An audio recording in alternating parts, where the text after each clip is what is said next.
Okay, we're going. We're going. Intro. Do you want to do an intro? Yeah. Nice to meet you guys. My name's Charlie. Charlie James of Sam James fame. Yeah, of Sam James. You can check out his YouTube channel. What's it called? Charlie James 57. I also haven't uploaded in 3 years, so. It's pretty good though. Okay, let's just jump straight into it. We're ranking all the Black Midi songs. Black Midi, you know them, you love them. Bracket English style. sweethearts. That's right. We're ripping off Hive Mind. Yeah, but they're not. Big time. They're not brothers. Big. So, Then true. so We have our own gimmick. So that's our gimmick. Because we can say the same word after 3. 1, 2, 3. Banana Rama. Did you hear that? Oh, right. Anyway, serious time. Okay. Okay, first matchup of the day: Talking Heads versus Of Schlagenheim. Well, I'm going to be the first to say Okay, go ahead. Of Schlagenheim is one of my favourite Black Midi songs. I will say both of these songs are good. We've just listened to we've refreshed our memories a bit. Of Schlagenheim takes it, I think, handedly, but Talking Heads very nice. It's a very nice song. And I did point out it's is indicative the right word here? Yeah. It's a little bit of a foreshadowing for what their music will sound like in the future. I think For sure. it's some Cavalcade vibes on there and some. And I like that they called it Talking Heads. Like, yeah. most bands would probably want to shy away from being compared to someone they sound like, never mind naming one of their first singles after them. So again, it's just Black Midi subverting expectations. Black Midi are just good at that. Like when it came to their covers LP, they just did 21st Century Schizoid Man, even though that's like the most obvious thing they could do. But they did a great job of it. Exactly. So, yeah. Of Schlagenheim moves on. Thank you. Woohoo! Right. Excellent. Second matchup, Sugar 2 versus Reggae. Now, I am a huge fan of Schlagenheim, the first Black Midi album, because I'm not so much, but yeah, I have listened to it. It's incredible, it's amazing. But I would say Reggae is probably one of my least favourites on it. It's a no-skip album, but Reggae is like, it falls to the bottom of an incredible bunch, that's what I'll say. Whereas Sugar 2, it's like its own thing. Yeah, it's just, the storytelling is immaculate, the musicianship on the track is out of this world. Like imagining someone having to do that on guitar is bonkers. Yeah. I mean, I can't even comprehend That's the the thing, drums on like, any of these songs. you only have 4 fingers to play with on guitar, so how can you play a 5-note riff that quick? Right. Is it like 1, 2? And I then don't know. again and again and again. Yeah, it's mental. And the sax keys is doing it as well. I will say, we have just listened to Reggae again, and we should point out, because I think we're leaning towards Sugar Sue here. Reggae is excellent. It is. Truly. And there's a rawness in the first album, Schlagenheim, that they just put so much emotion into those songs. And Hellfire Cavalcade, a bit more finely tuned. They really found something. So they had a something specific they were going for. Yeah. So I think a lot of the songs in Schlagenheim have a real energy. It's got that classic debut album. Like they've had no proper feedback of like their body of they work. have a so bunch they of just songs that they just put together. exactly. Yeah. But the drumming on Reggae, unparalleled. So this is a pretty good Sugar Sue, but Reggae is excellent. Reggae is excellent. Next Alright. up, we got Marlene Dietrich versus Crow's Perch. I respect Crow's Perch a lot for being quite electronic early on, but like it's Marlene Dietrich. This is another bonus track, in the same vein as Talking Heads, and it's good, but Marlene Dietrich is just incredible. So good. Should we talk about it a bit? Yeah, like I was obsessed with. I was saying that Schlagenheim, it was amazing. I was waiting for Cavalcade for ages. The singles just blew my mind, and then I listened to the whole album. Like they did a listening party on YouTube. I already heard John L, John 50, whatever. And it got to Marlene Dietrich, and I was like, oh my god, Geordie can sing. Like, he's a crooner. He's got pipes. It's just pleasant, which is weird for Black Midi, because at that point, they'd been mostly just really heavy. Yeah. And this is a whole track that's just nice to listen to. It's lovely. And, it's just... And Marlene Dietrich's a real person. Yep, and we learned about it on our film course. I didn't do a project about it, but some other people did. I didn't do film. Well, yeah, Marlene Dietrich clears here. I believe it's Dietrich. Dietrich. Yeah. Oh, probably German, I don't know. Anyway, Next up we got Ascending Forth. Can I scroll? There we go. Yeah. Ascending Forth versus 953. Tricky one. Not for me. No? I'm going to be honest with you. Yeah. Ascending Forth is... It's an incredibly ambitious and... Like, it's too dense for me. It's too long. It's not enough repeats. Call me basic or whatever, but like... I don't click with it the same way that I do with most long songs. Like on Schlagenheim, Western and Of Schlagenheim are the two longest songs, and I love them so much. And then on Hellfire, The Race is About to Begin, and Still are two of my favourites. But Ascending Forth just doesn't really do it for me. It doesn't have the right energy. 953, on the other hand, starting your discography with that song, just like dun, dun, dun, dun, dun, dun, dun, dun, so jarring in 5 and just bombastic when the drums come in and everything. You were telling me earlier about the reason it's called 953, the musical. Yeah. In the bridge, they just do like 9, then 5, then 3. So it's like they obviously just wrote this as just like a musical just bit of energy, just like a musical piece of energy, and then they were like, let's just call it 953. I will say, I just kind of realized right now, I think we have opposite biases when it comes to these albums. You listened to Schlagenheim first and loved it. Yeah. And so, you've listened to that one a lot, maybe the most. Maybe. Probably. And I didn't really get into Black Midi until Cavalcade a bit, and then Hellfire I really liked, and then went back and listened to it. So I've listened to Schlagenheim the least. So I think that's the reason I like Ascending Forth more. But I will have to say, we don't have a DJ Grant type figure right now. Would you say rock, paper, scissors? No, I'll just use my logic brain and give you 953 on this one because your reasoning is so sound. Thank you. Yeah. And Cavalcade has better songs. Yeah. Okay. It does. Right. Go on. Okay, next up we got 27 Questions versus Hogwash and Balderdash. Now, I'll say off the bat, Hogwash and Balderdash is a great name for a song. If we were doing song names, straight to the final. But 27 Questions takes it for me. We've talked about it a lot just in our own time. 27 Questions is a whole ass narrative. It's the ending of the narrative of the album. It's so ambitious. Amazing. It's so big. It's like... The storytelling is just out of this world. Kind of multiple songs in one. There's a song within this song made by the character Freddie Frost, who's... And the like descriptive songwriting. Yes. Like it's on about his 65 daughters all singing for him, and then he blows up like a balloon. With the energy of a newborn chimp. He spun and he spun and he spun. And even when it says stuff. Like... My friend said he was a big star before the war. It's like... It's evocative. What is the lore of this world? Like, maybe we'll hear about that. Maybe we won't. Like, throughout Hellfire, you get all these different perspectives and story, and it all pieces together in weird ways. And this song in particular is about death and a lot of stuff. But the song is about what a man experiences right before he dies. And I just think that's cool as hell, and the execution is great. Yeah. So. And then the song within the song is just beautiful. Yeah. It's a little ditty. It's got like Charlie and Lola level. Charlie and Lola, a little bit like, not fairy tale, nursery rhyme-esque at times. Also a bit crass though at times. Yeah. I mean... He wants to have sex with a horse, let me just say that.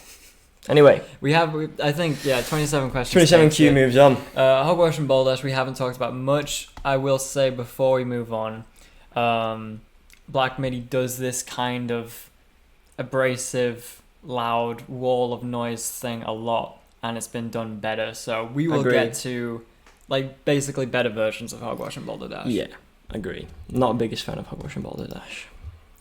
Shit, hang on, let me... Right, the defense, while Sam figures out how to scroll, the defense versus Still. This is a tricky one. It's tricky because I like both these songs, but I will say off the bat, yeah, the defense is not only my favorite Black Midi song of all time, but just one of my favorite songs in general. So you heard it here first, folks. It's very nice. It is incredible. It's just, again, it's that storytelling, but also it doesn't rely on the music painting the picture as much. It's just like incredibly written. It's like weirdly harmony, accessible. Extremely like if it was a song written about like, I don't know, like going to wine with your family and had that music in the background, it'd just be like a beautiful... It's very weird in how much it works. Like, I could put it on my flat and, like, Black Midi is like, unapologetically very in your face a lot of the times. And the Defense can have that nice, accessible, pleasant sound without sacrificing the creativity. But I guess that is the point of the Defense, right? Because he's a pimp, isn't he? Like he's whatever, a brothel owner, and his like the music painting of his Defense is that it's like really nice, palatable music, and he's just like giving this nice. But then even then the cracks form in his argument, and Geordie's got his classic voice. I call it his goblin voice when some of the spends as much time on their knees. I feel a bit bad because that is just kind of his voice, but it's genius. But he sings very pleasantly, very nice in this song, and then he has the moments where he just lets it slip, and like you say, it just embodies the character so well. I'll stop selling when you stop buying. I would love Geordie Greip to do some voice acting. Yes. I would think he would play. He could do anything. He could do anything. So, I would also love to hear Geordie Greip. Side note: I want to hear Geordie Greip singing Frank Sinatra with a brass band because fly with me. Exactly. Come fly, let's fly away, my boy. Fly away. Yeah. Oh my god. I would. Anyway, still is incredible. It's just the writing, the harmony. I've never heard anything like it. Great Cameron track. Cameron is just. I'll get it. Yeah. Can we pause this? We can just cut later because I want to go back. Yeah. Back to it. We ready? Yep. Okay, we're talking about Still. Yep. More great storytelling. Yeah. From Hellfire. What an album for storylines. I think we were saying about Cameron, didn't we? So Geordie is an incredible songwriter. I'm like, obviously, like we know that's like the fact. And I think Cam goes so unappreciated, but he writes literally some of the best songs. I mean, we'll get to it in a bracket, but Slow, Eat Men Eat, Still, like Near DTMI, and oh my god, he's just incredible. Oh, yeah. So underappreciated. And Still has an entire flamenco section, which is beautiful. Incredible. If it wasn't going against the Defense, I think Still would go very far in this bracket. I agree. And my favourite thing about this track is the instrumentation. Like, it's just so weird, like with that like banjo-y vibe and the horns and the incredibly low singing that Cam does. It's like, Bold as a baby. I could never hear that. It's crazy. But I'm saying the Defense just because I don't know, it's just so good. Yeah, I can't really put it into words, but it's goated. She's got that X factor. Exactly. Next up, Despair versus Near DTMI. You know what's near Detroit, Michigan? Flint, which is where they had that lead problem, which is what this song is about. Another great Cameron song. Another great bit of Cameron story writing, but also the music absolutely paints the picture. Like, it's just building the tension, and then it just breaks into this screaming frenzy, and he's like, there's lead in the water. It's just, it's actually chilling. I don't know if this is a complaint or whatever about the first album, but a lot of the songs have that thing of like build up and then screaming or whatever, you know. Boom Boom Boom has it, this has it. A lot of them do, but the songs manage to have their own identity whilst doing similar things. Yeah, for sure. And I think this track is one of the best from the album for it because of the storytelling. Yeah. And Despair is a beautiful little ditty. It's quite like Marlene Dietrich, similar vibe, you know, but it's got to be near DTMI. Yeah. For me, I've got a personal vibe with that track as well, because I went to see Black Midi in Manchester early in 2023, and it was incredible. They played an incredible set, but they didn't play near DTMI, which is one of my faves. So then my mate Oliver was just like, let's go to Sheffield and see him as well. So we did, and they played it. And from the second I heard that, I was just like, I could not. It was the best moment of my life at a live gig, probably. Wow. Honestly. Almost, nice. Maybe. Yeah. Anyway. I don't have a best moment from a live gig, but I might have a worst moment. Oh. Where we were at Leeds Fest, which was like one of the only live music things I went to. And we saw Panic at the Disco, it was alright. And then Kendrick was on, and he was pretty good. But then this giant dude, like 8 foot tall, turned around and he like spat on the floor, but he didn't see me because I was like short or whatever. So he just like spat on my welly, and oh prick. And then no, he apologized. He was like, "Oh, sorry." Oh, sorry, mate. Yeah, like I was little 13-year-old Sam giving him the death clip. Well, Kendrick was like, "I got loyalty, got royalty." He's like, he was doing all of down. He hooked two up on your foot. It was no okay. Well, it's a learning experience. Next time someone does that, I'm gonna give him thoughts and prayers. Never let another leg piss on your leg, son. Nobody pray for me. Next up we got Doctor versus 7-Eleven. Duckworth. Oh no, Doctor. Yeah, sorry. Doctor versus 7-Eleven. 7-Eleven is incredible, but is it a novelty song? I'll say that yes, I've listened to this album the least, but 7-Eleven I've listened to a lot and I really like it. I would say it has not a gimmick, but a bit more tongue in cheek, a point to it. I don't think you can like pass it off as a novelty because of that. Because at the end of the day, the story's still pretty good. The instrumentation's great. Yeah, but the accent, is that the novelty part? Like, is that meant to just be a joke, or is I don't know? Does it? If you didn't know he was British, but if you didn't know Black Midi and you heard that, you'd probably just like it, right? True. And we've just listened to Doctor, and it's very good. Oh my god, it's wild. I don't know yet because I do love 7-Eleven. I'm going Doctor just because of how gross it is. Like, it never specifically says anything that grim, but the whole song, for me at least, it's just Geordie giving off this like defiant, he cannot break me. That's what he keeps saying. The story isn't there. The story is just in the vibes. Yeah, it's almost like the story happened before, and basically, from my perspective, somebody has broken Geordie and made him crazy, or the character or whatever, and this is just him denying it and just saying that he cannot break me, like, but he's obviously mental. If you hear after the crazy bit when he's like, come on, no one speaks like that without brain injuries. So. Yeah, and 7-Eleven is just Breadcrumb Trail by Slint as well, which is a huge compliment. It is a compliment. It's a great song, but Doctor is so purely Black Midi that I think that one takes it. Yeah, R.I.P. 7-Eleven though. Yeah, R.I.P. One of them to make me an omelette, but they ran out of eggs. They ran out of eggs. Second half of the bracket. All right, we're smashing it. First up, Hellfire. What a one! This is an abrasive ass song. Hellfire vs Dangerous Liaison. This one's really hard. I didn't appreciate Hellfire for a long time because I just saw it as like the prologue for the album. Like, it's just introducing the tropes and like the themes. Hellfire and 27 Questions the last one. Yeah. They do bookend the album nicely, but as its own song. Yeah, I listened to it a bit by itself too because I added it to a monthly playlist. It's got it's again though, it's just such a weird vibe. Like Geordie just saying all these bars about like just bad stuff. Is this like the army one? Like no, that's Welcome to Hell, innit? It's it's just chatting about always something. Right, odd twitch, hearing loss, ringing noise. I do imagine it from the perspective of like an army. So he's getting these complaints from the soldiers about whatever they might be experiencing, and he's like, oh, a slap's all you need. I just always read it as like you can never be satisfied. Like no matter what you've got, like there's always something to even if it's just annoying or just uncomfortable. When one is fixed, another breaks. Exactly, that's it. Like a mirage, a tumor, a scare. When one is fixed, another break. When some destroyed, more await. When it is time, no one comes. When you have time, it is up. And that's a very nice line. It's genius. It's very well done, and Geordie says it so well. Yeah. This is a great Geordie track. It really is. And he's probably getting into the character. Like he's like, enough. Oh, that's so fun. Yeah. Enough.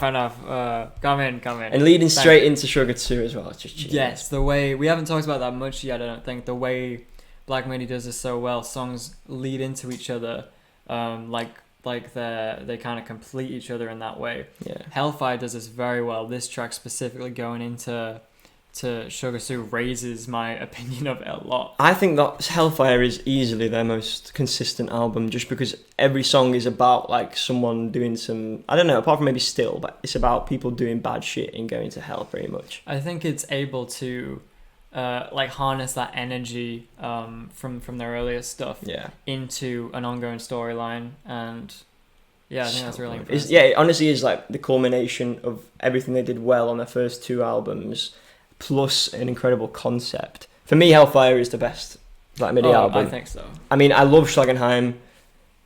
Cavalcade is my least favourite, but Slow might be my favourite Black Midi song. The highlights and exactly, yeah. It's got lower lows but higher highs. Really but Hellfire is just consistently amazing throughout. Now, so we've been talking up Hellfire, but Dangerous Liaisons is a very nice song in itself. Oh my god, I love Dangerous. It's the storytelling, but also the music really fits with the vibe of the story. That it's not like, I mean, it is very serious, but it's almost told in like a detective kind of way, when he's like, you know, no black clad gang man. Like a narrative.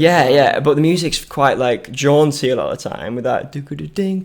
I think that fits the story elements. You know, this is a sad story about this guy. Yeah. But then like the devil appears, like Satan himself, right? And he's really jovial. Yeah. And it's a weird one because it's a super dark story, but with not light elements, but like weirdly humorous. Yeah. Like dark comedy. Yeah, because there's no empathy. There's no empathy for the guy who's going to hell because he's killed someone. And the way that he got like caught out by Satan, right? Yeah. He just jumps out of the newspaper and he's like, rah.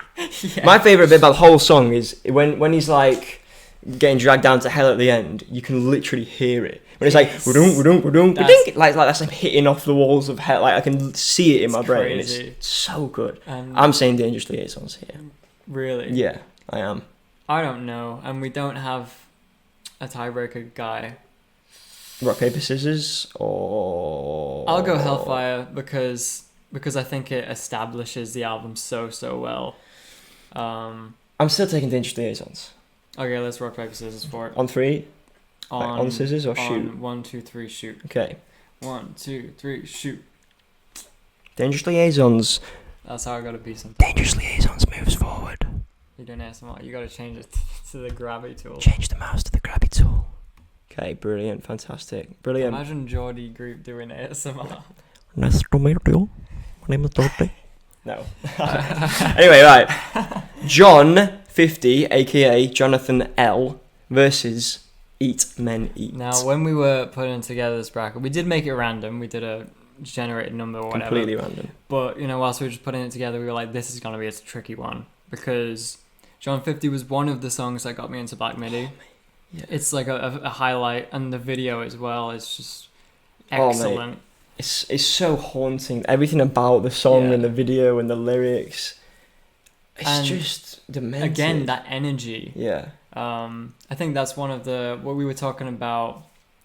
First album had the energy, not much direction. Yeah. Second album, bit of an in-between. Yeah. And then Hellfire manages to... But that being said, this song in particular really does it well. Yeah. It manages to get that, you know, Black Midi style and the essence, as it were. Yeah. Whilst having a very... not straightforward message, because it's anything but straightforward, but they clearly are going for something, right? I'm just looking at the lyrics here. It's just so dense, but like... Dense is a good way to describe it. Like just making up random characters and stuff. Like John 50 is obviously the main character, and just every time he comes to town, it's just like stuff happening. But like, what is it? It's apocalyptic in nature. Yeah. Like he talks about John 50 comes to town, and then like giant anteaters start eating women or something, or like ogres were in it. Yeah. Oh my god. In all the world, there's no escape from this infernal din. What a line. Yeah, it's amazing. In all the world, there's no escape from this infernal din. Yeah. It's also it could have been called John 50, but I'm so glad they put John out. Roman numerals make it seem like biblical. Yeah, literally. And then it adds that ancient medieval. Yeah, again, we're not really talking about the music videos too much because we're going off of the songs themselves, but the music video does complement it well with that giant 100% Illuminati baby. Monument. Yeah, it turns into a baby or whatever. Oh my god, genius! Yeah. Yeah, and the dances, whatever. Eat Men Eat though. Eat Men Eat. Now this one is. Everything that's great about Hellfire is on display in the song. The story, the instrumentation, I think this one is one of the best stories in any Black Midi song. The way it's also not it's not on the surface, but it's also not impossible to understand it just through listening. It's emotional. It's evocative. It doesn't. When I say story, I don't mean like a great narrative. I just mean like it puts you so firmly in the sea of the characters, and you can kind of feel what they're feeling. You know, and. If you look at it really broadly, it's just well. It's just like anti-homophobia song, really. Yeah. But like the fact that it probably started as like, I don't know if it did or not, but like the fact that the whole story is so convoluted and the captain is like giving people stuff to like acid to digest their insides, and he's using that acid as poison for. It's so convoluted and gross. But and I feel like the protagonists of the story, they're a gay couple. Yeah, that's the whole point of it, which is like, it's not only about just a crazy story, but it also has a bit of like a moral. It starts at the end, I think, and they look back on it because it's always there. The burning, referencing the wine. It's just it is. There's a lot to it. It's layered, but it's not like you can't understand it. Yeah, and some of the lines in it, like. But the last line when he says, "With wine in our hearts, hail the saviors of new," and the delivery of that line, you can literally hear them running from the captain. Yes. And then obviously the theme of the album, the captain goes to hell, obviously, and he's just like. I do love this one. It really paints a picture in your mind. Yeah, it's amazing. Yeah, it's absolutely. But help yourselves, men, to whiskey. I still don't know. Chilies. I still don't know. I'm gonna, since talking about it, we've talked about the good parts of both these songs. I will take Eat Many here because I think it's more concise. They both definitely very evocative, create images in your head. Eat Many is just so concise and, it has that emotion. Yeah, I'm going to go Eat Many as well, but I'm very, very sorry to see John L go. Same. First John round. 50, sorry. John 50. Yes, okay, now. Okay. Welcome to Hell versus Chondromalacia patella, which is knee injury as far as I'm aware. So. And Welcome to Hell, just so I'm clear, this is... about Tristan Bongo. Private Tristan Bongo. Yeah, in the narrative. Okay, got it. Who signs up for the war because he's getting a lot of propaganda, like, you're going to be, like, by signing up today, you place yourself amongst the saints. That's the line. So he's, like, a lot of propaganda getting him to go to the war and stuff. And then he goes to the war, gets traumatized, and then this is experience the red rooms, the green tables. Yeah, oh my God. But then the leaders who, after he's traumatized, just treat him like rubbish after that. I need to get the lyrics up to yes, no, the more I think about it, the more I do like this one. This was my favourite for a very long time. It might still be, but... it's just some of the lines are so iconic. Again, I keep talking about creating imagery in your head, but when he's talking about the soldiers go out on their shore leave, I think it's called. Yeah. They have a little break. They get to experience the sights in town, and you can just see it. When I talk about the moonlight, the motorbikes, the gambling, all that stuff. And then when it's describing his like PTSD from the war, limbs rendered birds by the speed they flew off, a souped nothingness that once was your best friend. Are you joking? That's those two lines back to back. You don't hear anything else like that. No, that is another level of word painting. And then when he's like, oh, bullet, so then the guy who literally hired him in the first place to get in the army, shivering fuck, don't stand in the street, you're lucky I don't shoot you on the spot, our bullets were made for men like you, the impotent idiots that God forgot. It's just like, this whole thing is like probably a comment on people go to war against their wishes and they come back with PTSD against their wishes and then can't integrate into society against their wishes and get blamed for it. This is like, the whole album is about hell and different hellish scenarios. Eat Many is a very personal one. Dangerous Liaisons is literally about Satan. But this, I think, is a perfect demonstration of the horrors of war. Yeah. And what you were saying, what surrounds that, like the indoctrination. Yeah. And then the PTSD, and then the fact that the state just forgets about exactly like the amount of people who come back. And this character comes back, and this is what leads him to his crippling gambling addiction. Yeah, and then later in the race is about to begin, he's just addicted to horse gambling. So Tristan Bongo knows what's up. Okay, do you want to talk about Conjuro? Yes. Yeah, I love Conjuro so much. It was one of my favourites for a long time because it's just like... This one I remember is very musically all over the place. It's awesome. I love the production on the vocal, if you want to get really into it. It's so like echoey but like damp. And then my favorite bit of the whole song is the end when it just goes hard, like just hard riff, and then it just descends into like noise, and then it just goes like the electric slide whistle straight into slow. Yes. Oh my god, that is just so genius to transition like that. But it's also just like silly. They're being playful with it. It reminds me of Mind Turtle. You know, the very start of that Asda movie song. Yeah. So it's incredible, but Welcome to Hell takes the cake. Yes. 100%. Sorry, Condro. Just the more we talk about it, the better it gets. Yeah, 100%. Speedway versus Sveta. Now, we just listened to both of these. One of them is one of the best, should I say, tracks from Schlagenheim. You can do, they're all best. Yeah, like you said, no skips. And the other one is 11 and a half minutes of 2 chords and a lot of weird sounds that I first listened to when I was under the influence, let me just say. And which you don't want to do. And I was just like... Honestly, I felt like Tristan Bongo. I had some PTSD from that. And now, to this day, Sweater makes me feel a bit booky. But Speedway is a better song. Even without the PTSD, Speedway is... Sweater is really interesting and experimental and stuff, but Speedway has just got the classic storytelling early on too, relatively. Yeah. And is this another Cameron one? Yeah. Yeah, and he's great. He's great. And it's evocative. He's talking about hyper-specific. We were saying... you can tell the story that's going on without it really explaining a whole lot. It's more like buzzwords, key phrases, you know. He does that a lot actually, where he speaks very sparsely. I guess especially on the first time, like near DTMI, when he's like, lot with a little. He sits alone, then it's waiting for ages. He drinks alone. Yeah. And on this one, it's like they're like building flats on floodplains. And that, for me, the whole song seems to be about people wanting to build more houses just to get more money, and or whatever. And you fill in the gaps, but you're doing it on a dangerous music place. Is a crutch to help your imagination.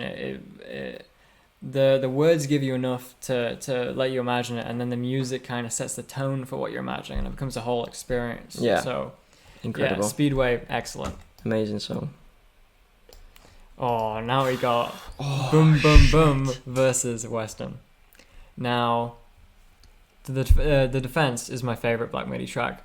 This one, Boom Boom Boom, is the first Black Midi track I ever heard, and for a while it was the only one I listened to. Charlie got me into it, and oh man, it's just a classic. It's about as classic as it gets. It's just amazing. It's so twisted and sadistic, and again, it's not specific at all. He just keeps saying she moves with a purpose over this marching baritone guitar, so it's just a B, a super low, and it's just like you get into his mind and you start thinking, like, for me it gives like proper stalker vibes. Like he's just watching this woman and just thinking, like, obsessed with her, like she moves with a purpose, like what. And then it starts like disintegrating when he starts riffing on, oh, what a purpose, I know, such a purpose. And, it just classic Geordie mentalism, or if that's a word. But BM incredible. I remember the first time I listened to Black Midi, I think someone's recommended the album, so I listened to Schlagenheim through in like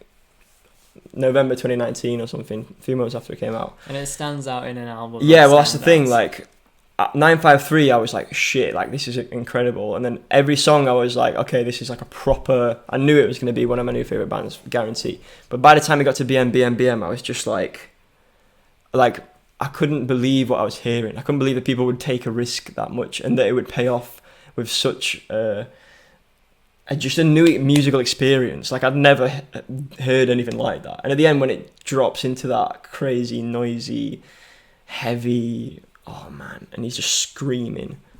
It's just you don't get that anywhere else. And we've been talking about Geordie and about the song and what narrative it could possibly have, but I think it's the it's the instrumentation that really makes this song. And how minimal it is. Minimal, and then within that it goes crazy, like and something we haven't talked about at all yet, which is stupid. Morgan Simpson, right, the drummer of Black Midi. My favourite drummer of all time. I'm just going to say it already. Like, I think I mentioned, the only thing I said already was I can't comprehend the drums on any Black Midi song. It's like an octopus, man. He's got. he's like an eldritch being. Nah, but on this song, he he has absolutely got the facility to overplay all the time because he's an incredibly talented, technical drummer. But on this song, every hit is so deliberate and even out of time, and it just adds perfectly to that demented, like, something under your skin kind of vibe. Like, Morgan Simpson is the perfect drummer for Black Midi. Hands down. I don't think anyone in history could have done it better. That's what I'm saying about that. And Western is... It's like a Western. It's the longest track on the album. It's just like a crazy storyline. We were just talking about the storyline before this, actually. So it starts with that like quiet section, goes into a bit like crazy, then gets back to the quiet bit at the end. And he's on about like someone wants him to practice until noon, and then the middle bit's about like leaving someone in a ditch, and he comes back to that. It's another one of those key phrases, the evocative "you're in a ditch." Yeah. What I take from it, what I picture is that like it's his like mentor or maybe father figure or manager or whatever, like getting him to practice to be the best, and then he goes off to be a star and just leaves them in the ditch, but it's not quite what he wanted. It seems to me like, he never wanted to do music, this character. Yeah, he never expresses any love. Well, not in the same way. No, he didn't want to be taught the way he was. Like, he talks about his voice being hoarse while singing and all this stuff. So it seems like he had a disdain for his teacher, and then even if he became successful and went on, that he deliberately left his teacher behind. But then maybe he changed his opinion, because the first thing he says, after all the shitty things you've done for me, I left you in a ditch. But then it's after all the pretty things you've done for me, I left you in a ditch. And then it's like, at the very end, after all the song, it's like, you're still in that ditch. Yeah. And it's like, does he regret the ditch incident? Vote in the chat below, guys. Does Geordie regret the ditch incident? Press 1 for no. What else? I was thinking, this is also the only... song in the album to name check Schlagenheim. True, which is a place. It's a place, but also I pointed out again. This is a leap. I pointed out. He says I spent all my cash by the time I got to Schlagenheim. By the time I got to Schlagenheim, I was thinking, Geordie and Black Midi in general. They got to Schlagenheim when they started making the album. So the album, all this practice, all like the pain or whatever through this song, it's to get to this point. 100% Geordie has spent thousands and thousands of hours practicing. If little I'm actually gonna get it up because I can't remember the name right now. What's he called? Who's this? Young Geordie Greep's got a YouTube channel for when he's like, oh shit, you might have shown me this. Really, it's like Zedray. If you guys want to see Geordie Greep playing guitar when he's like very, very young, like 10 to 12, Zedray 2011 on YouTube. An awesome haircut.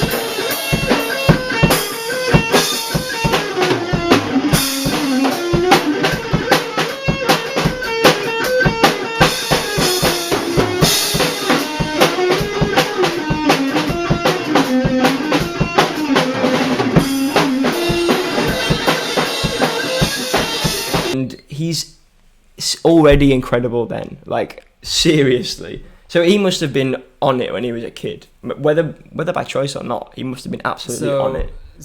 So it could be slightly autobiographical. Right, I was thinking the language used could draw on reality to one extent or another. Yeah. Whether that's about, I don't know, not his parents, but maybe a teacher or anyone in his life. And there was a song we looked at already.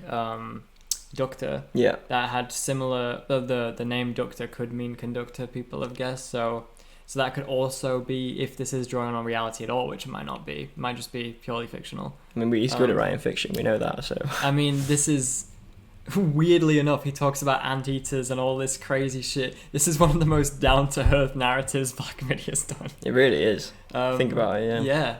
So this is an incredibly hard choice. It is. I'm gonna go BM just because it's more. Well, Western is incredibly unique. Don't get me wrong, but BM is like, it blew them up, and like when they performed it at the Mercury Prize, and their old guitarist Matt did like a front flip, and it was just like going mental on the stage, and it just seemed like a new wave of rock music was coming in because of this song, honestly. So it doesn't sound like anything else. I think I will too, only because it's so unique, even amongst Black Midi's discography, and And Western, whilst it is unique as well, I think it really paves the way for what they do later on in Hellfire when they've got those narratives and stuff. Yeah. So R.I.P. Western, F's in the chat, it but is good. it's got to happen. Anyway, Dethroned versus Cruising. Now, not two tracks I'm super familiar with, but I do enjoy Cruising. I like Cruising, I like Dethroned, but again, like, this is probably one of the weakest matches we had so far. Yeah. I really like Dethroned because of how, like, subtle it is. I love the, like, delay on the guitar and Geordie's vocal delivery and stuff, but again, like, it's a bit of it, maybe not a skip, but it's a bit of a skip, you know, like, it's not my favourite, so I don't really care. It's only because, like, every song they do is so good. Yeah. Cruising is great as well, but it's just more like a vibey tune. Well, like, I'm going Cruising here because the vibes are great. I'll go Dethroned. Rock, paper, scissors. Rock, paper, scissors, shoot. Rock, paper, scissors, shoot. Damn. Hey, Cruising it is. Won't be cruising much further if you ask me. Cruising into second round. Okay. I think BM's crushing that. Anyway, Possibly. not to jump the gun. Race is about to begin versus Diamond Stuff. Now, two great songs. I think it is pretty clear which one's going to go through. But let me just say this. I'm not going to stab you in the heart. Diamond Stuff is a banger. And it's a shame that not many songs from Cavalcade have got through because that's a great album. This track's great. It has the building. It's mostly chill, but it builds up in a way that Black Midi doesn't usually do. Usually when it builds up like volume and it gets heavier and more, you know, like abrasive in a not super bad way. But Diamond Stuff, it just sounds mystical almost. It sounds like otherworldly or weird. It's based on a book. The harmonizing is excellent. Yeah, it's got a whole ass narrative to it without really having lyrics. It does. There are vocals, but like it's based on a book called "We Are Made of Diamond Stuff." I don't know what it's about. That looks cool. Yeah, I might give it a read. You know, I might check out an audiobook if there is one. Yeah, Diamond Stuff is cool. It's a cool vibe. It's a good moment on Cavalcade. It's helped get me into Black Midi because like it's kind of hard to get into sometimes if you're not a music bozo like this guy. So getting into Cavalcade, you know stuff like the heavy tracks, John 50, they're not like any other band like or whatever. But Diamond Stuff is something else amongst Black Midi's discography. So yeah, it's definitely unique in discography, but then again, Race is about to begin. It's unique amongst anything ever. There's nothing like it. So let's just list the amount of unique factors about this song. One, it's about an ex-vet PTSD-ridden horse gambling addict called Tristan Bongo. Yeah. It's got references to the reporter shagging the horse. So we've already had 2 horse shagging references. And you're probably going to get into this, but it's about, you know, gambling and horse races. The horse race is about to begin. And because of that, Geordie takes on this like Kentucky Derby announcer, commentator kind of perspective while singing. And it's not too unlike the other weird Geordie stuff he's done, but it's a very when he's announcing the horses, I'm sorry, Mrs. Gonorrhea. Are you joking me? He was writing his song and he was like, Mrs. Gonorrhea. Like, how? Like, I've got it. The company favourite and Mrs. Gonorrhea. She's got to be on there. Yeah, absolutely genius songwriting. And then about midway through the song, it like breaks it down and it's just like, it says, that's the last I can recall. And then it sort of fades and then he just goes on this absolute like mental tirade just of bombarding just of words slew. And it makes sense, but you just can't understand it. I hesitate to use the word drivel, but that's what comes to mind. It's like drivel, but with a slight thread all the way through that makes sense. You can, and I say you have to stop and read it to understand. When he says, log cabin, what cabin? That's a bit that stuck out to me before I read it, and I was like, how did he get to a cabin? And then he, at the end, he's like going mental because he's been there for like years and years just betting on horses and stuff, and he's like, I don't know which cups I've pissed in and which I can still drink from. Like, there's just so many like interesting bars, and all the instruments are going off like on their own, and then they all come back. Oh yeah. And you tell me all the weird timing of it. Yes, in 7 as well, because of course it's 7. and it's also got a double bass, just like riffing on like walking bass through that section. But who thought of that as well? Do you know what I mean? Like, it's such an incredible compositional idea, and this song is just full of that, and everything about it, like, got these little wind chimes in it. It's the whole soundscape. And then the third part of the song is just completely the opposite, super slow. It's just Geordie just crooning, and it's beautiful. I love it when he says mentioned Radio Raheem yet. We haven't mentioned Radio Raheem. We didn't include Half Time on the song, but great to include the skit on this album. And the way it leads in, like the way listen the to tracks this. lead into each. Yeah, that's one of the best. Having a skit of a radio personality introduce the song that's about to play is brilliant. I'm sure people have done it before, but also, not like this. He says the Orange Tree Boys. That's like Black Midi played under a pseudonym at Orange Tree Boys at like gigs before. So that's like a little nugget for you guys. And then the last part of the song is this really slow, like reflective section, and it gets quite haunting with some of the melodies and like weird chords. And I love it when he goes, "Leave no stone unturned." It's just So he's so good. It's got me the race. We could talk about, and we will talk about it in round 2 as well. We will. Now, speaking of slow. Oh my god. No, okay. Years Ago. Let's talk about Years Ago first. Years Ago is incredible. It's one of the few songs written by Matt before he left the band. It's a bombastic one. It's absolutely bombastic. The drumming is... Morgan potentially was on drugs. That's all I'm going to say. Potentially was on drugs. Not that he needs them, but he potentially was.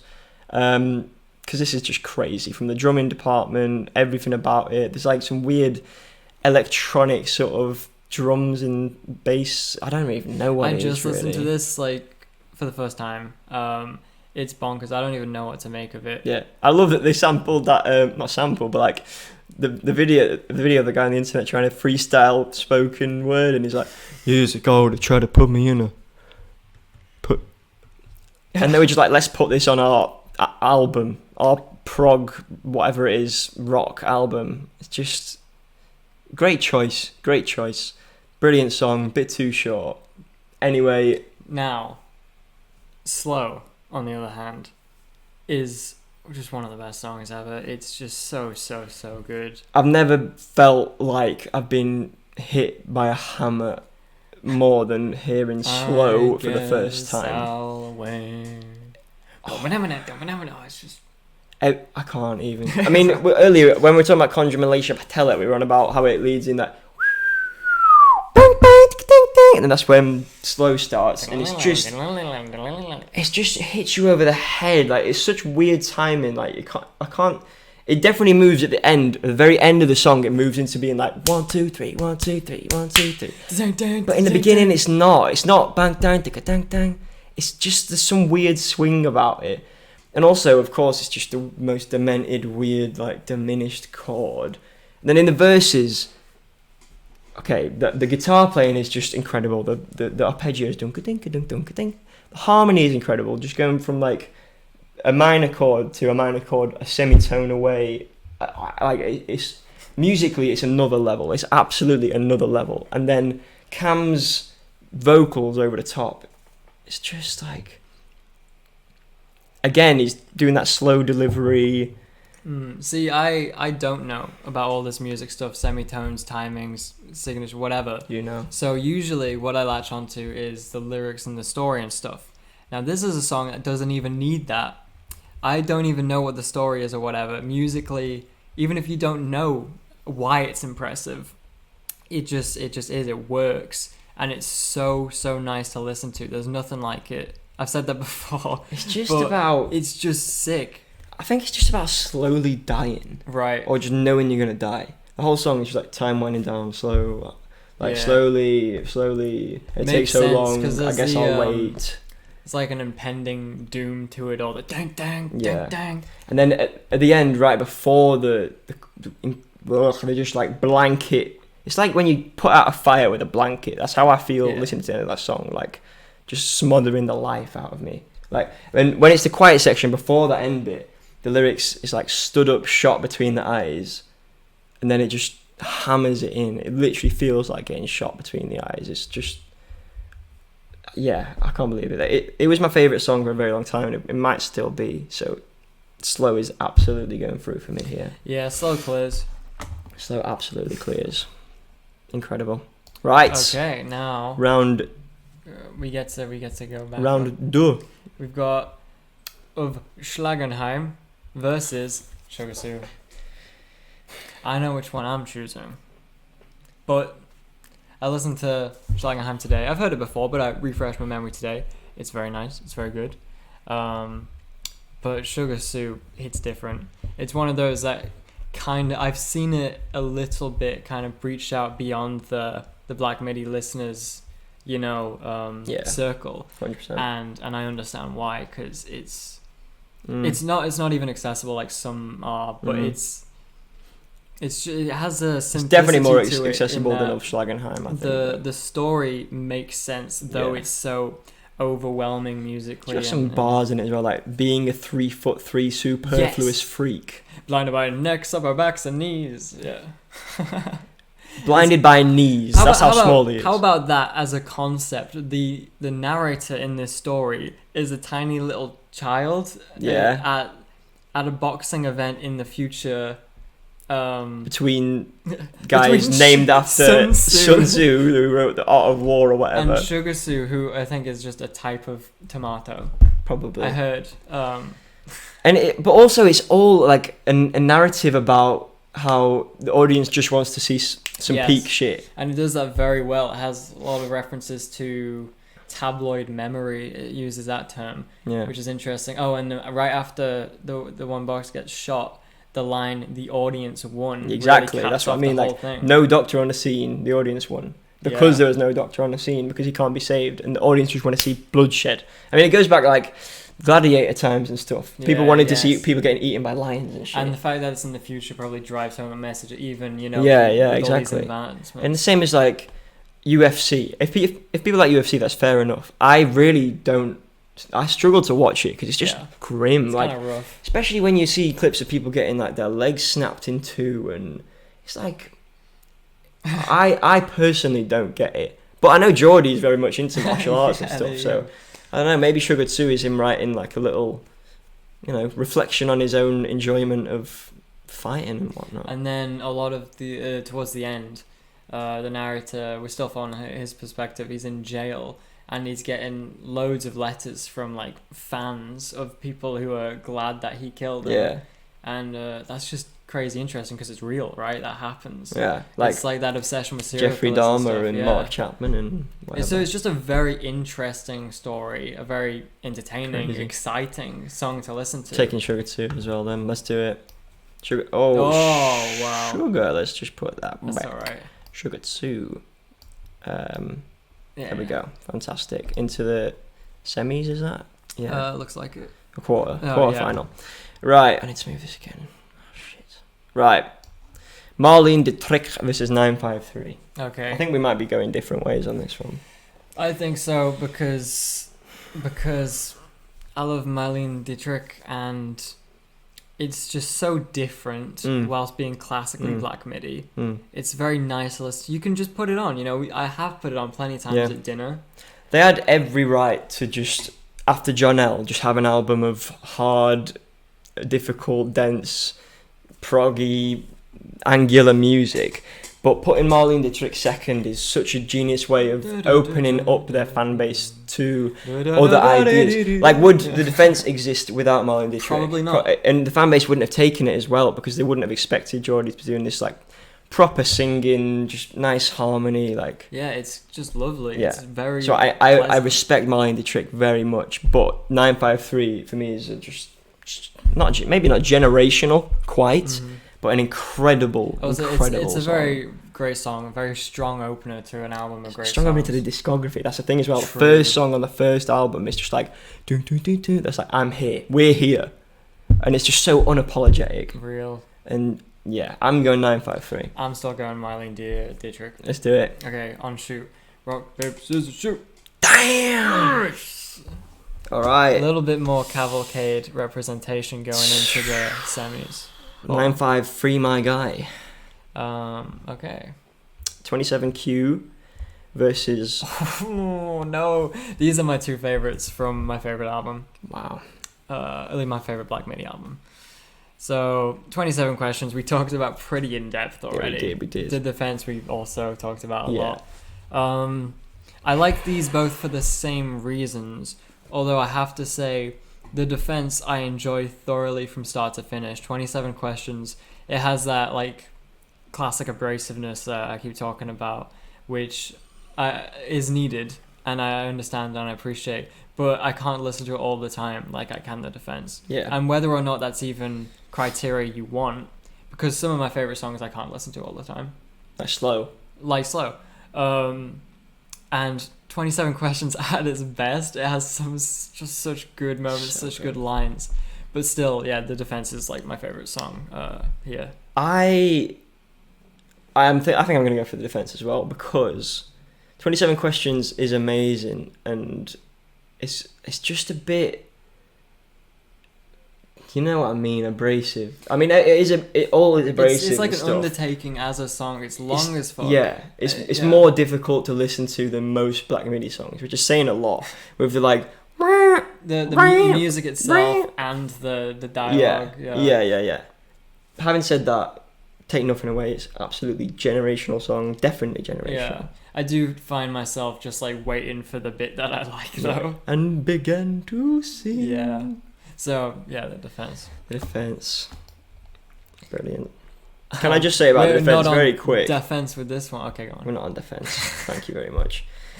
To get real musical nerdy with you, my favourite part about the defense, so we're in C major.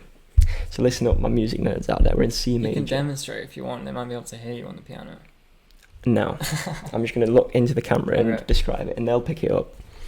We're in C major. In the chorus, when he goes, whatever you like, he hits an F sharp on the E minor chord. I know what you're thinking. F sharp is not in C major.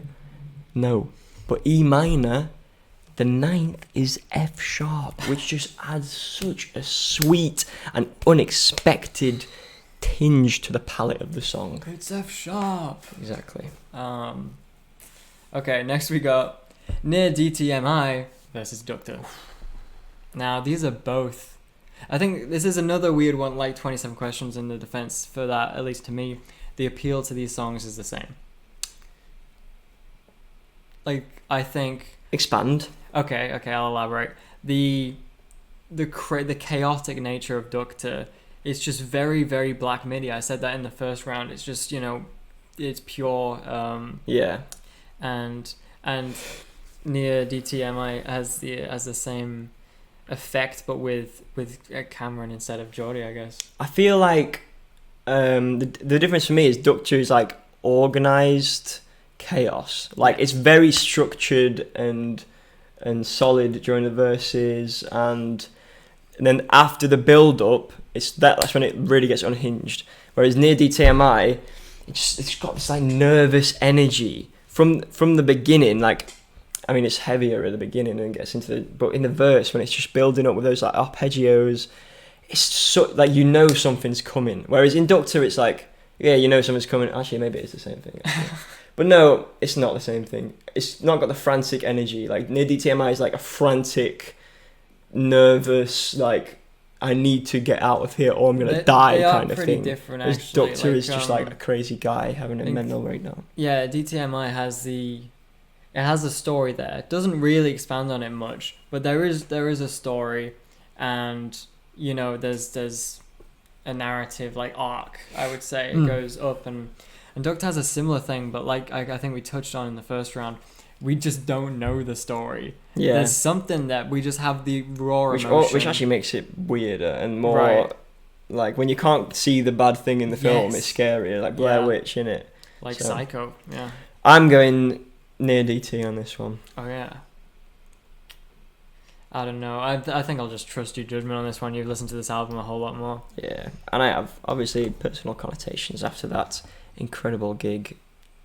Real and true. Right. Dangerous Liaisons versus Eat Men Eats.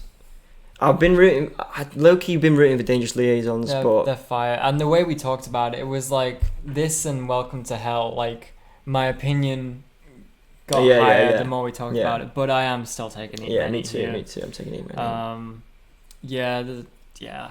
I think we've said all the reasoning for it. I think the story is more like not convoluted, but deep, and like has more layers, and it's just more like Dangerous Liaisons is a superficial story. Like he says it how it is, and that's how it is. Whereas Eat Many, it's got, I mean, instrumentally and conceptually, it's incredibly layered and just an incredible piece of work. But then I think same with the 27 Questions, saying like, you can't just put this one on. Yeah, and definitely not. And that works for the song. Like, it's supposed to be long. It's supposed to be heavy and dark and stuff. But when Eat Many is so effective in like way less time. And I just think it's better. Yeah. Right. Welcome to Hell vs. Speedway. Now, one of these I've listened to a lot more. I've listened to Welcome to Hell a lot. And I always forget how much I like it until I listen to it. And Speedway, I've listened to a bit. Yeah. Just recently, just to refresh my memory. But it's not hitting as good with me as Welcome to Hell. I'm agreeing with you, I think. Welcome to Hell was my most played song in 2022, which is when Hellfire came out. And I don't know if it's my favourite, like I think it's the best, but in terms of just putting a song on to listen to, it's just so good. Like the instrumental, like just it's so funky. The ding ding ding ding ding, and then Morgan's drumming. It's so fucking funky. It's genius. I was checking mine. This is 2023, but the Defense, Then Still, and then right here, Welcome to Hell. Yeah. But yeah, and Morgan's drum fill in the middle of the song when it's The Massacres of Ages, Too Many to Recall. It's all there. It's all there. It's amazing. Like anyway, I'm just glazing it now. Welcome to Hell moves on. Thank you, Geordie. Alright, next we got, here it is, Boom Boom Boom versus Cruising. Sorry, Cruising. You're a lovely little ditty, but this one, it's got to be plays. Genre defining. True, all the reasons we said. Yeah. Next we got Race About to Begin versus Slow, and this is a bit more of a tricky one again. Shit. Off the bat, I'm going to say I am taking Slow because I think it's complex and it has all these reasons to like it in an objective sense, but it's just like such a banger. Like musically, I enjoy listening to it on a deep level, and Race is About to Begin. Yeah. I don't. Yeah. Right. I get you. No, I 100% get you. I was going to say that, like, Race is About to Begin is just such a transcendental piece of art, though, but so is Slow. Like, I can't say musically Race is About to Begin is better or more complex than Slow. Maybe, definitely conceptually it is, and the concept is so unique and it fits within the album so well. Yeah. It's like the centerpiece of the album, I think. Whereas Slow is the standout of my least favourite Black Midi album, and it still might be my favourite Black Midi song. It's got to be Slow. Although, Race could be a Final Four if it didn't go over Slow here. We just created a new universe where we chose this one over that one. Yeah. Because it could have gone either way. It really could. Right, Sugar versus Marlene. Okay. Everyone's heard how much I do love Marlene Dietrich, and I fought for it, but I think Sugar 2 is the better song. Yeah, I agree. Marlene needed to be there.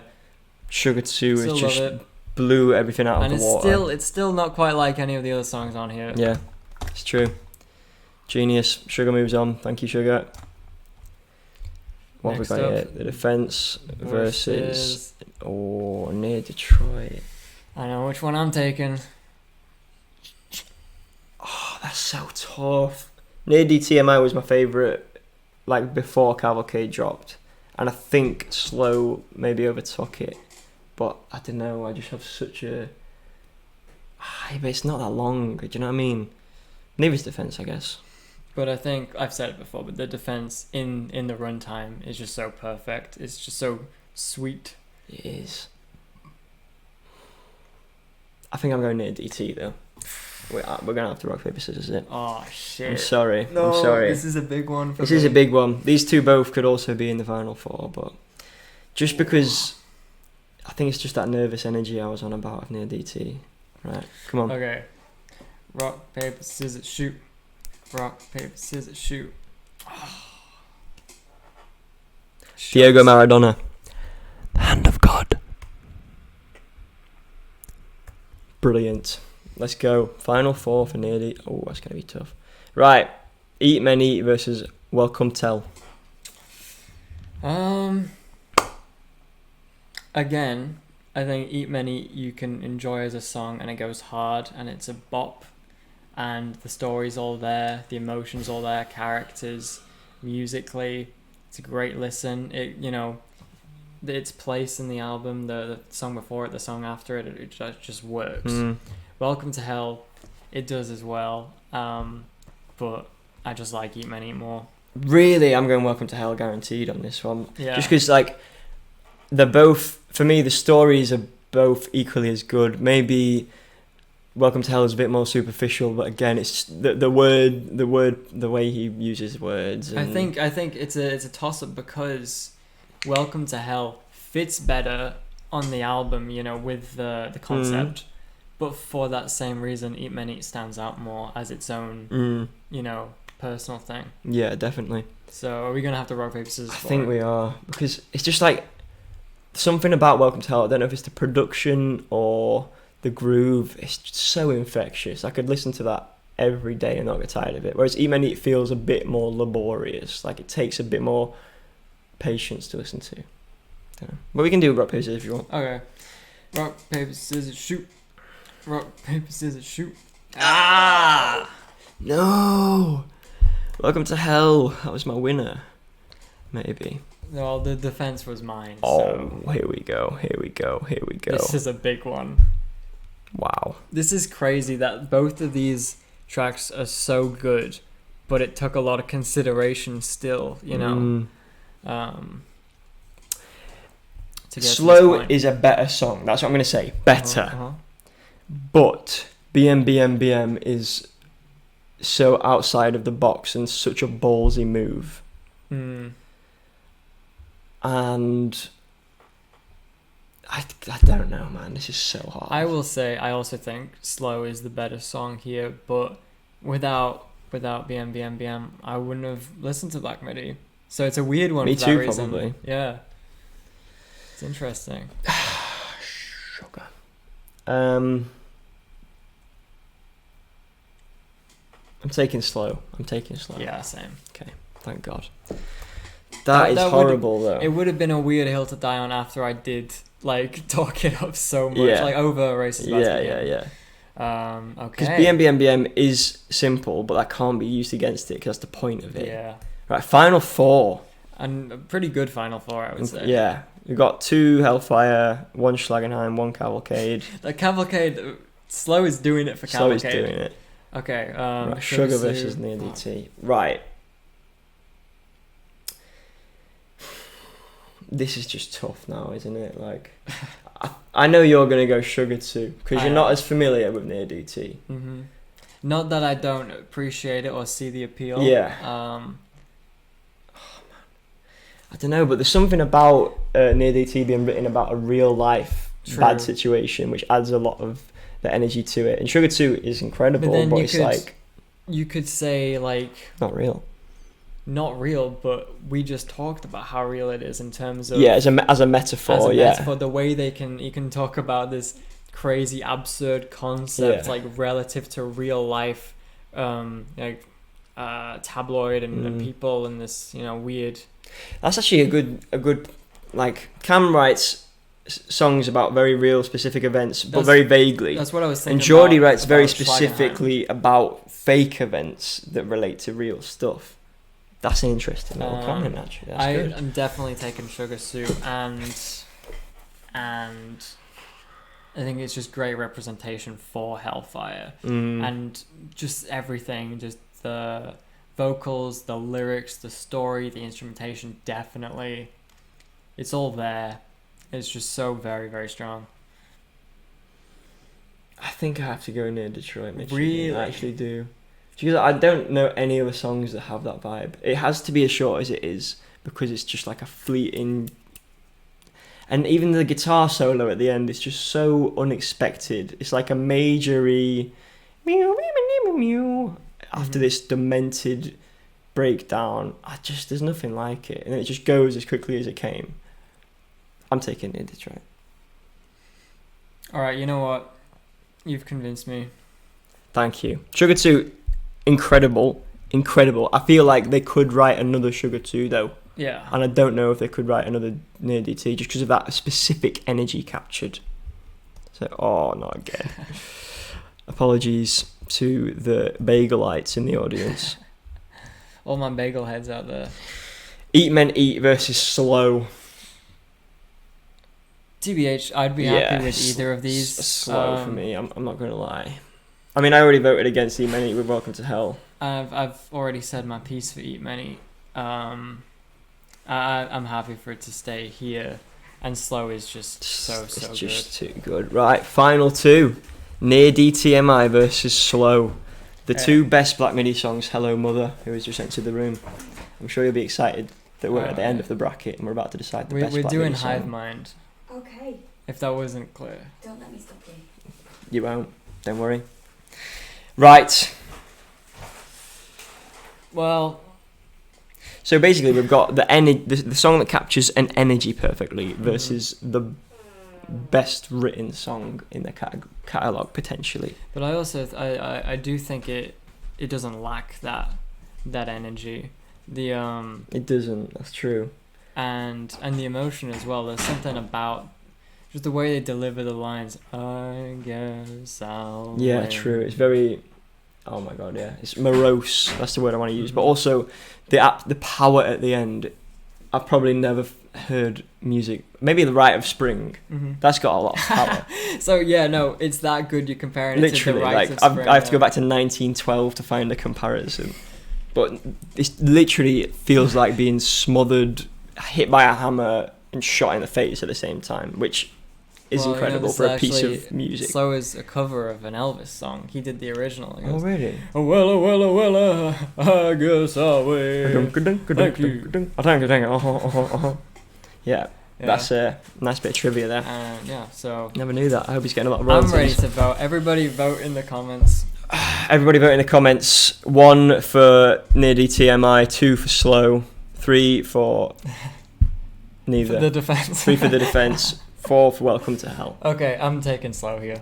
I'm taking Slow as well. All right. Glad we can agree. The official best song by Black Midi, Slow.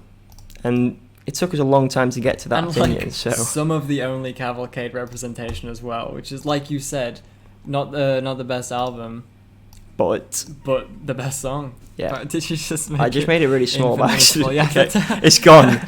Slow is gone, guys. Control A, and then it's gone. It's gone. It's whatever. It doesn't matter. The video's over anyway. Video's over. Yeah, there we go. If you like this bracket, I'm not going to tell them to subscribe, but comment other brackets that we could do. Yeah. I've been Charlie. He's been Sam. Let's take him back to the OBS page. Take him back. All right. There we are. So yeah, let's do our classic and iconic outro. Okay, let's do it.